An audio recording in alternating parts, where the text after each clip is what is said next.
Hey, everybody, and welcome to the Elevate Your Wealth Today podcast. I'm Jenna Biancavilla, and with me is my co host, the fabulous and brilliant Shyla Bassey. Today, we've got two awesome topics. We're talking about advice that you would give your younger self. Or that specifically we would give our younger selves, and also what investors are truly worried about today. Shyla, go ahead and kick us off on our topics today.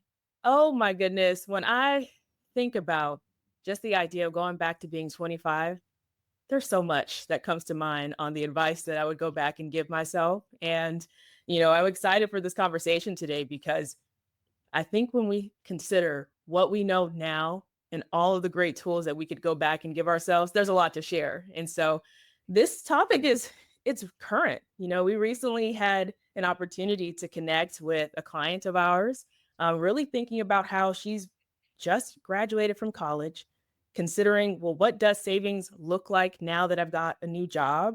And just taking the time to help this client navigate why savings is important now, how it will help her in the future. It's important. And as we shared those details with her, we really wanted her to consider, well, why should you be more aggressive with your savings now? And that's because we're using what we know now to support one of our clients in thinking about what her future could look like by putting some additional money away. And so when you think about that conversation, Jenna, what comes to mind for you? Oh, well, thinking about that conversation, but also younger me when I was in my 20s. And I started as a financial advisor at 22, so I should have known better. But, sometimes the cobbler has no shoes or whatever that phrase is. I should have been putting money in a Roth IRA. My income was nice and low because I was new to the business at that point in time. But instead, I let lifestyle get ahead of me. I thought, how fun. I have this money. I'm only one young once. YOLO, right? And I went on vacations with my friends. I probably was in a little too nice of an apartment than I should have been. And looking back, how silly that I was a financial advisor and wasn't smart enough to save money in a Roth IRA. And unfortunately, I didn't have a company that had a 401k advisors. They throw you straight into 1099. So I didn't have those employee benefits that a lot of people have access to. Maybe I should have looked for a company that actually offered benefits. That would have probably been a really good idea. But I didn't have good mentors at the time to tell me, go find a job with benefits. Shyla, you actually had a job with benefits when you were in your 20s. I did. And it's so interesting because I think about when I first started with that company, we weren't really taught about how a 401k works. We were just told by our manager, turn it on and contribute. Didn't know what I was doing, had no idea where my money was truly going, but I just knew I was supposed to turn that 401k on. And when I was 25, I remember getting a chance to buy my first house because I knew it was important. But man, when I think about going back to 25, Jenna, I spent way too much money on trying to keep up with the Joneses because I was growing in my career, right? I had a chance to travel with friends. And I think about it now, I'm like, did every trip need a whole new wardrobe? Yeah. Yeah, that's one that'll get the best of you, thinking that you need a new outfit for the vacation or for the event that you're going to, when really when you think back 10, 20 years ago, you don't think about the outfits you wore. You think about the experience you had and the people you shared it with. So maybe I would give my younger self the advice of stop trying to keep up with the Joneses and stop paying money on fast fashion that's just throwing those clothes into a landfill, and actually either put that money in a savings account for yourself or an investment account and spend the money on experiences because that's what you remember. Yeah, most definitely. That's for sure the advice I'd go back and give myself is increase my savings, be intentional about it, but actually learn how my 401k worked. At the time, I wish I would have known what a Roth IRA was or a Roth 401k, because it would have been a game changer at that time. Oh, I know. And young people don't know the difference between a Roth 401k and a Roth and a traditional 401k, and don't even realize that a lot of employers have Roth 401ks. That's such an amazing feature that's available at a lot of employers now, and people just don't know about it. It's so true. And even in addition to 401ks, just even thinking about why we should have an emergency fund, right? I know it's like basic things foundationally that we should know, but it was never necessarily taught why it was important to have some of that additional money saved up and how much of our paycheck should have been put aside for that savings. Well, and what the purpose of having some liquid savings is, because when you're young, you think, most people know about emergency fund. So they think, okay, keep some money in emergency fund and then invest the rest. And maybe the rest is stuck in their 401k. But that middle ground of save for a goal, one of the hot topic goals is home ownership, save for the down payment of a house. A lot of people aren't taught how to save for the down payment of the house, what they even need. And actually, there's a lot of people who think a home is not affordable today and that young people should not buy a home at all. So you had the opposite experience, buying a home, your first home at 25 years old. Would you give different advice to yourself, younger you? And also, the other question is, do you think the market and the real estate has and interest rates have just changed too much that what was you had access to at 25, people don't have access to now? Oof. I'm going to answer that second one first. Yes, the market has changed dramatically because, that was a time when interest rates were in the threes, fours, fives, and you could purchase a home that began with a one, right? The purchase price began with the one. And that's very hard to find in today's market, depending on what state you're in. And so if I had to go back and tell 25-year-old Shyla, I would give her the same advice. Buy a house now because guess what, Charlotte? 10 years from now, this house price is going to be double, if not triple, with the purchase price. And so I don't believe that at 25, you should not buy a house. I think if you're in a financial position to do so and the market makes sense where you are, if I could go back, Jen, I'd go back and buy another house if I could have afforded it at that time. So the house that you bought about 12 years ago, Mhm. 14 years ago is almost triple the value what you bought it for? Yes. Holy cannolis. Yeah, No, yeah. it's not a bad investment. No, and that was before I even knew what real estate investing truly Mhm. meant. I just knew I'm in a position to buy a house, so I'm going to do it.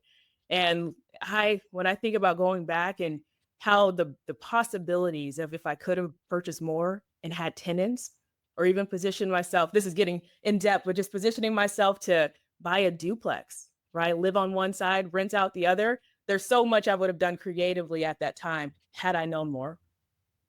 I love that we get the opportunity to talk to our clients' kids. I think it's a really unique value add that we have. So we get these kids that are just fresh out of college and we get to give them all of the advice we wish we would have given ourselves when we were 20 something year olds. And it's so fun to grab someone before lifestyle creep gets the best of them. And it happens to all of us where at some point you buy the nicer house and the nicer car and you get used to nicer things, and Mhm. all of a sudden your more and more salary, your higher and higher salary is just going to more and more expensive things. And Yeah. at the end of the day, the car gets you from point A to point B, whether you spend $20,000 on it or $100,000 on it. It's still just the car from point A to point B, but it's that lifestyle creep that's stealing so many of our resources away. And I love to bring people back to why is money important to you? Why are you trading your time for money? And once you maybe understand your why, you probably aren't going to make the choices of buy the fancy car, because most people, almost all people, their why is not cars. Their why is financial freedom, or being able to travel, or family, or something more important than fancy cars. Yeah, no, I 100% agree. And I wonder now because social media has played such a significant role, I feel like, in influencing behavior around buying. Because when I think at 25, I don't even know if I use Instagram as frequently, right, as I do now, and I think that the idea of comparison gets in the way of what's reality. Do you need a new car or do you want a new car just because someone on social media that you know bought a new car? Well, I think lifestyle creep gets the best of all of us. What's funny is you mentioned what Instagram was 15 Mhm. years ago or 10 years ago. And we were talking with the intern who's in our office about what Instagram used to be. And it was totally different 10 years ago. Mhm. The intern in our office didn't know what Throwback Thursday was. We were trying to teach her that we used to post throwback pictures on specifically Thursdays. And for whatever reason, I didn't think you were allowed to post a Throwback Thursday on a different day of the week. The evolution, huh? Hashtag TBT. Oh my heavens. Yeah, I don't think Instagram was well versed enough to make me have lifestyle creep back then. Thank goodness for 20 something year old me because I had enough bad influences in my life. Well, I think some great advice just thinking back to what that time looked like. And what would you say is some advice that you'd give to someone who's at that age range now on how they should potentially consider moving forward with their money? It's percentages. The advice I like to give to young people is look at what your salary is, know what has to go to the government. You don't get a lot of choice when you're young. You don't have any assets. You don't have any dependents. You don't have a mortgage. You don't have a lot of write-offs. You don't have a business. You don't have a lot of options. So the government takes their cut. Just plan for the government cut when you're young and you don't have a lot of flexibility and tax strategy, and then realize what you have left and divide it into percentages. Don't let more than 25% of your net take home pay go to housing. And housing is not just the mortgage payment or the rent payment. That's your utilities, that's your HOA. If you've got a pool and landscaping and some bonus stuff, all the things that go into your housing should not exceed more than a quarter of your income, or you start getting into a place where your house broke. And that is a version of lifestyle creep, is you let this really expensive house creep up on a percentage of your salary, which is why there's even a conversation here about, is home ownership affordable? Because at a starting salary, when you're first out of school, what can you actually get for 25% of your starting salary? And so that's where the conversation starts of, is it even affordable for young people to buy a house today? Yeah, that's a really good point. And I when I think about the conversation as those are 25 or they're heading into their 30s, if it's a goal, if it's a wish and a desire, it just starts with the plan. And so I always tell people don't get discouraged if it doesn't feel like it's possible right now. Create a plan. Yeah. And what that down payment looks like varies for every single person that's looking to purchase a home. Yeah. And so I always just think about not letting what the market looks like deter you from the possibility of what can happen for you around home ownership. Yeah. And I love what you said about goals. Set Mhm. the goal, and maybe it's not today because 25% of salary doesn't work today. However, the other percentage you should be thinking about. So yes, 25% to housing, and maybe that housing is rent right now. A Mhm. different 25% should be towards your goals and your future and your retirement and your savings. So 25%, a quarter of your income going to things that you actually want for yourself. And so maybe that is the down payment of a home so that you can have a lower payment when you turn that 25% rent into 25% mortgage. Right. And then I guess while I'm talking about percentages, the other 50%, spend it. That's Yes. your needs and wants. Spend some money, enjoy life today. So 50% needs and wants, 25% housing, 25% goals. And that's usually how I tell someone to divide up their income. However, I do say this is not the forever plan. This is the starter plan. As you are earning more, this is where lifestyle creep comes in, and you Mhm. don't want to continue to just 25% of a higher number and a higher number and let that house get bigger and bigger. At some point, you want that goals number to be a higher percentage. And that's how you end up with enough wealth to buy a rental property, start a business, maybe just retire early, whatever is important to you, but you need money to do those things. So putting more money to your goals. Yeah, no, you broke it down very clearly to make it easy how to digest and how to move forward. Well, what about the super young people? So they're 18 and they're thinking maybe they're going to go to college, or maybe college isn't worth it because everyone's complaining about student loans right now. What do you think about those young people? It's so interesting because I just recently had a conversation with a gentleman who decided not to go to college and decided at 18, he ended up getting one of his licenses, which was the license of insurance. And he decided that, hey, I watched my father navigate entrepreneurship. I want to go try it for myself because right now I'm not motivated to go to school. So when I kind of zoom out and think, well, is a higher education the right way? I think it depends on what someone's goals are for the future. I think it's ingrained in many of us, like I'll speak for myself, it was ingrained in me that I had to go to college. There was no option. I was going to college, going to graduate and get my degree and get a career. That was the foundation that I was taught. But I think things have changed. Time has evolved. And I believe that people should pursue their passions and pursue their goals because, listen, you can go to school at a later time if it's important to you. You can pursue a business if that's what's important to you. But when I think about student loans and what's happening, Jenna, oh my goodness, it's a decision because student loans, whether you prepare yourself, whether that's in high school, right, to have scholarships to afford you to not have student loans, that's one route. But if you're pursuing a higher education and student loans are going to potentially be a part of your lifestyle for the next 10, 20, 30 years, that's a decision that many people have made and are experiencing now with owing a lot on student loans. So I don't think there's a right or wrong answer on the pursuit of higher education versus not. Well, I was talking with a client this week. He's got a PhD, and I actually congratulated him, told him he's a doctor, said I didn't realize that he was a doctor, and he kind of brushed that off, didn't want me to call him doctor with that PhD. And he actually just chalked it up to ritual, following the ritual, following the plan, doing the study, doing the test, following the syllabus, doing what you're told.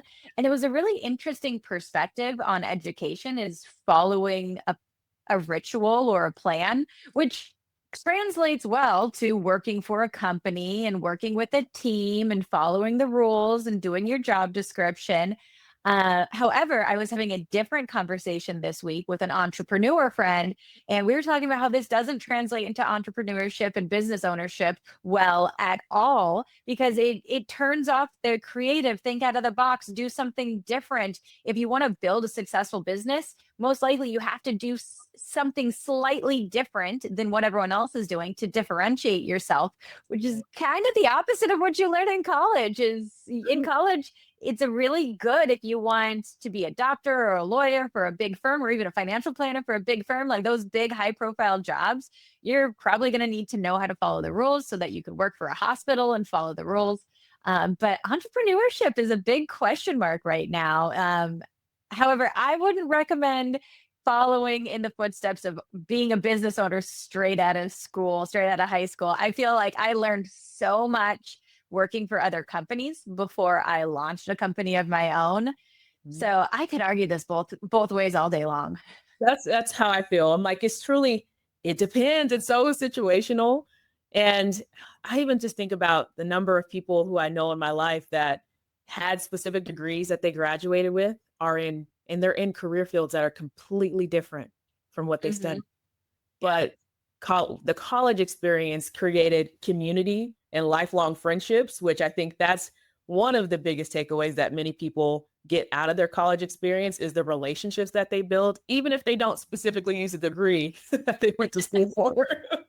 Those are some expensive friends. They are some expensive friends.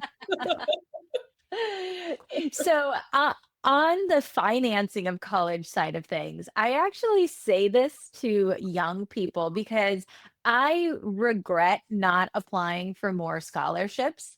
Uh, because I did not love you have to write an essay and explain why you are best qualified for the scholarship.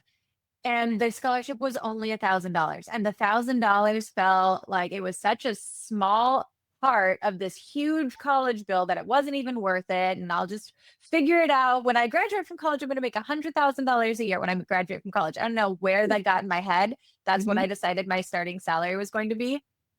Young Jenna was very disappointed when that was not my starting salary. um, but in hindsight, if you really think about how many hours a high school senior would put into writing an essay, call it 2 hours, and the potential for $1,000 scholarship, that's $500 per hour. You do not graduate from school making from college making $500 an hour. It takes a long time, and some people never get there. Most Yeah. people are graduating from college in the like $30 an hour price point, Mhm. 25, $30 an hour price point. So if you think about scholarships in hourly rates and you realize that's how many hours I'm going to have to work to pay off that $1,000 of loans, Yeah. all of a sudden when you reverse engineer it, that scholarship and that essay sounds like such a good idea. I wish I could go back and write essays instead of having to work to pay off of college loans. Um, so I tell that to young people all the time because a lot of those essay contest scholarships, no one applies for at all. I have plenty to say on this topic. I was the overachieving high school student, Jenna, that did not want to have any student loans. And I think writing an essay for me at that time, even if it was, I remember getting a scholarship for $500.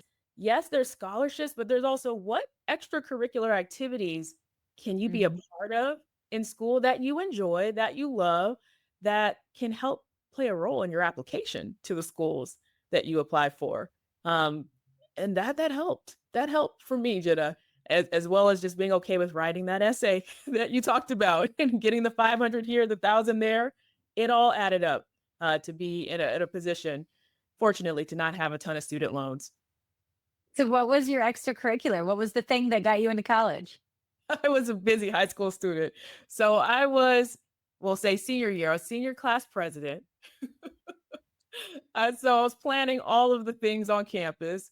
I was a part of this thing, a dance group called Jitterbug. So we used to dance and create all of the things at homecoming to create a fun experience. Played soccer. So that's just to name three things. I was a part of our African American student organization.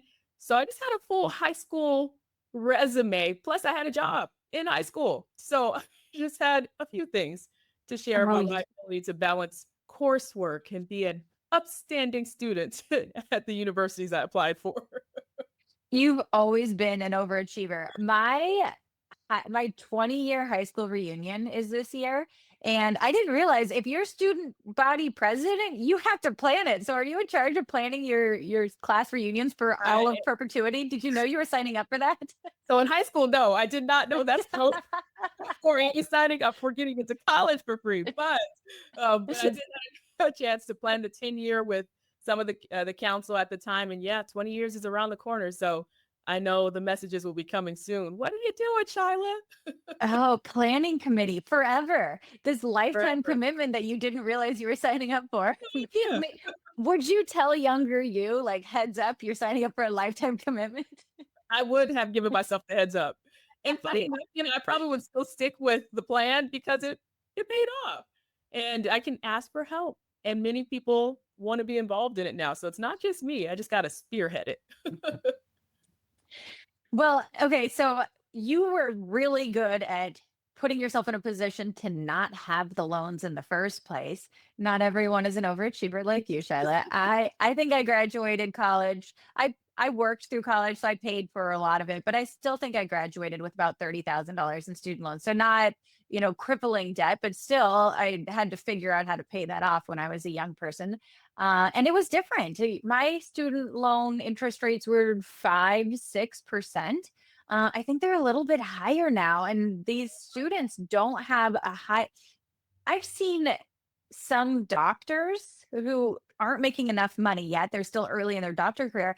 They have Mhm. $300,000 in student loans at 7, 8, 9% interest rates. And it's crippling. I've had people come to me of what do I do with this much debt? And so that's a pretty broad extreme. So tens of thousands of dollars versus hundreds of thousands of dollars. But what do students do with their student loan debt? So I feel like I want to wear two hats in thinking about the answer to this question because if one hat is, well, I want to buy a house in the future, how will student loans affect me? Do I need to pay a substantial amount on them now? One hat says it's not necessarily required because when a lender is looking at your overall debt to income ratio, they're not taking into account the full balance of what you owe on your student loans. It's typically about 1% of the balance. And so when I think of that hat of how will it hinder goals in the future, you may not be required to pay a substantial amount on your student loans.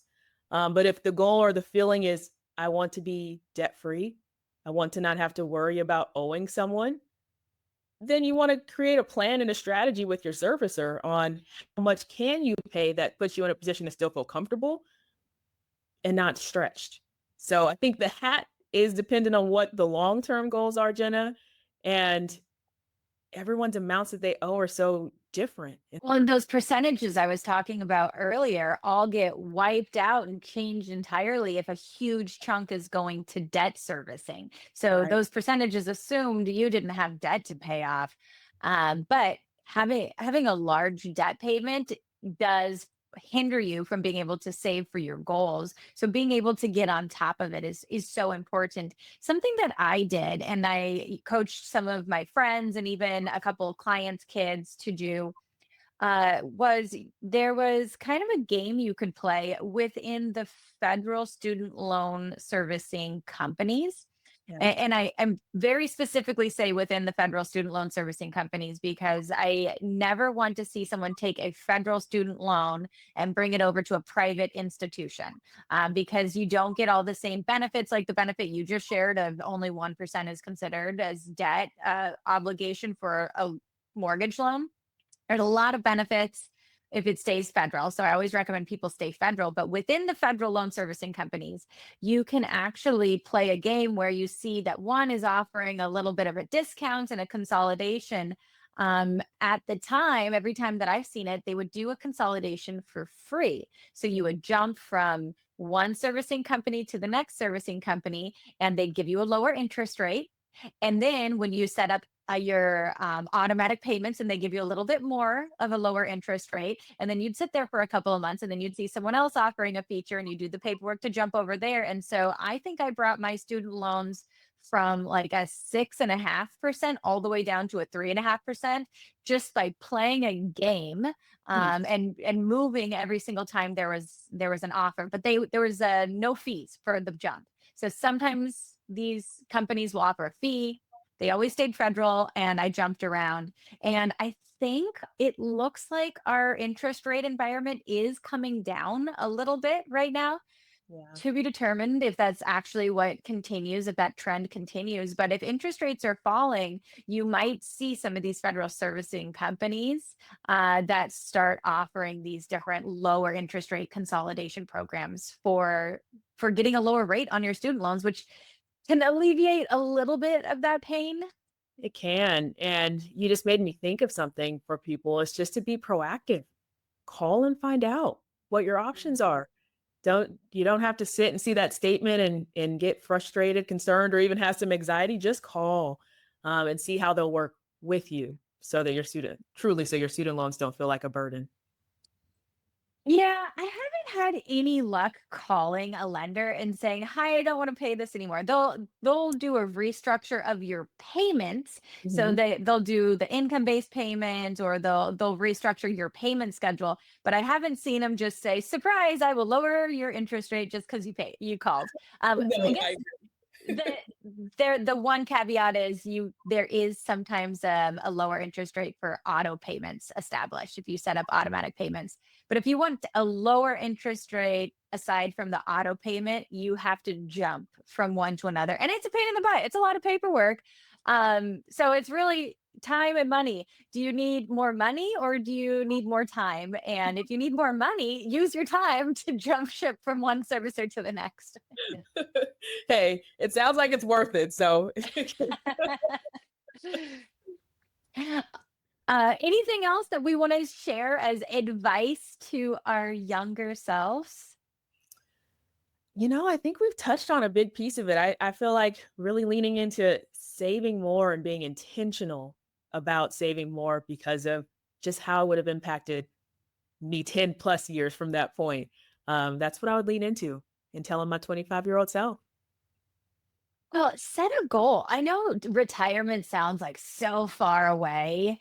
Mhm. When you're in your 20s, it just seems like you'll never get there. But think about how much money you want to have when you're 65 years old and back into that number. And it always looks like, oh, save $100 a month in your 20s and you could be a multimillionaire. If you ate until in your 30s and your 40s, now it's like 500 a month or 1,000 a month to get to that same goal. And just fully understanding compound interest and how amazing it is.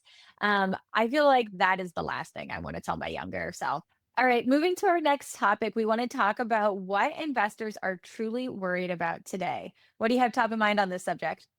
Ooh, first thing that comes to mind is, am I on track? Am I doing the right thing? Is what a lot of investors have on their minds because they don't have a true strategy. If they've started something, right? I feel like I tell people all the time the secret to getting ahead is getting started. And I feel like many people have started, they just don't know where officially they're going and if it's the right plan to get them to that final destination of their vision. And so I think that's what I see most common that people are concerned about. What about you? Oh, Am I on track is such a good one. There are so many people who don't know how to even calculate if they're on track. Mhm. And there's this very basic tried and true concept in financial planning that is the 4% rule. And the theory is basically you can take 4% out of an account every single year to live off of it and never run out of money. And so that's the goal, is to be able to have a 4% drawdown rate on the nest egg that you have saved for yourself. And Mhm. so, how do you reverse into that math? Well, you think of how much money do you want to spend every single year during retirement, times that by 25. And that's the reverse of the 4% rule. So, 25 times your monthly spending. And once you have that amount of money saved, you're ready to retire or financially free. A lot of people hate the word retirement. They think that it means I'm going to like retire and die and that you're going to become irrelevant. But maybe financial freedom is the goal. And so at what point do you have 25 times your annual spending saved so that you don't have to go to work tomorrow if you don't want to? And then the last piece of how to get into that math is grab a future calculator and just figure out, if that's the goal and this is my interest rate, how much do I have to save between now and then to get there? And that's how you can write yourself a financial plan and determine if you're on track. Sitting at home, just Googling future value calculator, you can do it all by yourself. Making it so simple. I think about just some of the advice or just conversations we've had with people, and it's kind of three simple questions that we have had the conversation around: how much are you earning? How much are you spending? And how much are you keeping? And when you recognize those numbers using that future value calculation too of what do you want the future to look like, that sets the foundation for the plan. Yeah. Yeah, I love the concept of profits first or pay yourself first or however you want to label it. But the idea of your income comes in, you save money for the thing that is most important to you, for your goals, for your priorities, for what you want for your life, and then spend the rest. Yeah. Instead of what everyone always does is the reverse, is they get paid, they have all these expenses and money goes out and you buy a lot of lattes and fast fashion or whatever you think is important to you. Mhm. And then all of a sudden you save what's left over. And guess what? There's nothing left over. If you figure out how to pay yourself first, you always have savings and you'll still spend everything, but waiting for money to be left over, it just doesn't work. It doesn't work with American culture and society. There's just too many commercials and marketing and companies that are just begging you to part with your money and pay them. Like the whole American culture is trying to convince you to spend your money and part with your money. So the world is working against you. So you have to pay yourself first. It's so true, Jenna. And I think in so many conversations that we've had, especially as people do a great job of saving for themselves and paying themselves first, right? Accumulating. How do you feel that you get a chance to help people transition from that accumulation to distribution in their mindset? There, it's like now I get to start spending what I saved. Oh my gosh, people really struggle going from earning money, saving, and then keeping all of your savings and spending the rest to this new mindset of you take your savings out and spend it. And it'll take sometimes a year plus to get someone from, I think I'm ready to retire, to fully jumping into retirement, because the idea of pulling from your savings when you spent your whole entire life putting money in there and not touching it, it's so foreign. And Shiloh, you've seen this firsthand, how many people really struggle with this idea of spending their nest egg, spending the money that they've spent their whole life saving. Yeah, I think that top concern is, will I have enough and will I run out of money as I make Hmm. this transition to retirement? And I think what makes it so special for us is to be able to reassure them you did the hard work. Now you get to enjoy the fruits of your labor, right? And celebrate that through what you did, right? You save money.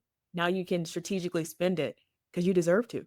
Well, as long as they're within limits, right? And definitely like tell someone, congratulations, go ahead and spend your money. And then they go buy some race cars and we're like, uh oh, you ran out. So there's always still a plan. Yes, congratulations. Now let's start spending within the guardrails. We always want to stay within the guardrails, Yes. which is probably the other big thing that people, investors are super concerned about, especially as they head towards financial freedom, retirement, not working as hard as much, or even maybe opening a new business, anything like that. Will I run out of money? That is such a fear for people, is running out, especially if you run out in your 80s or 90s. If you make it to be in your 90s or 100 and you run out of money, and you're probably not getting back into the workforce at that age to be able to cover your expenses. So that's such a fear, is longevity risk, which is living a really long time and outliving your money. I see that one all the time, and having to coach people through, here's your plan, so that you don't run out of money. What have you seen on that fear, Shyla? No, I remember recently sitting in a conversation with someone and they were concerned, right? They were making this transition into the decision for retirement and, just sitting through that conversation and just listening to what was important to them. They wanted to make sure they had money for their children. They wanted to make sure they had money for their lifestyle.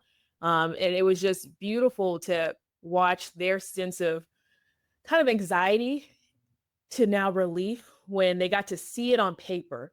No, here's how long your money will last you if you are within, right, those guardrails of what the plan is for them. And I think just providing that sense of relief to help people recognize you're going to be okay. Mhm. That's the special part, to help someone just feel okay with their decision to move into that next level of their life of retirement. Yeah, that it's a big fear, and I love helping people overcome that big fear of, am I going to run out of money and die? Right? And the fear is running out of money before death. But I've heard people say exactly that phrase before. Am I going to run out of money and die? And I wonder if that's the big fear of retirement, why so many people don't want to move from accumulation stage to retiring and spending stage, is because that fear of running out. Yeah, and I have a feeling that that's a big reason why some people just Mm. hold on a little bit longer. Should I work another year, 5 more years, just to alleviate the fear? Ooh, and I think that goes back to that, why is money important to you? The psychology of money, really having a good compass as to your why.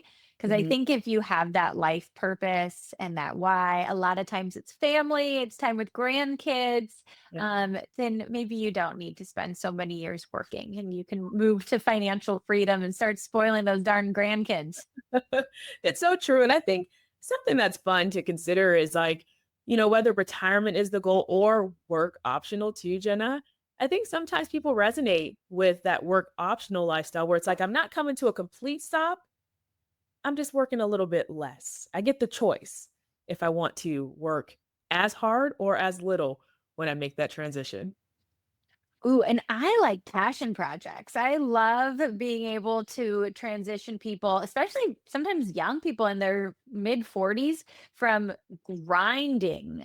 We met with a woman who was grinding as a pharmacist and was just done, and she just didn't want to grind anymore. We've had a couple doctor clients who we've talked to, they're just done grinding.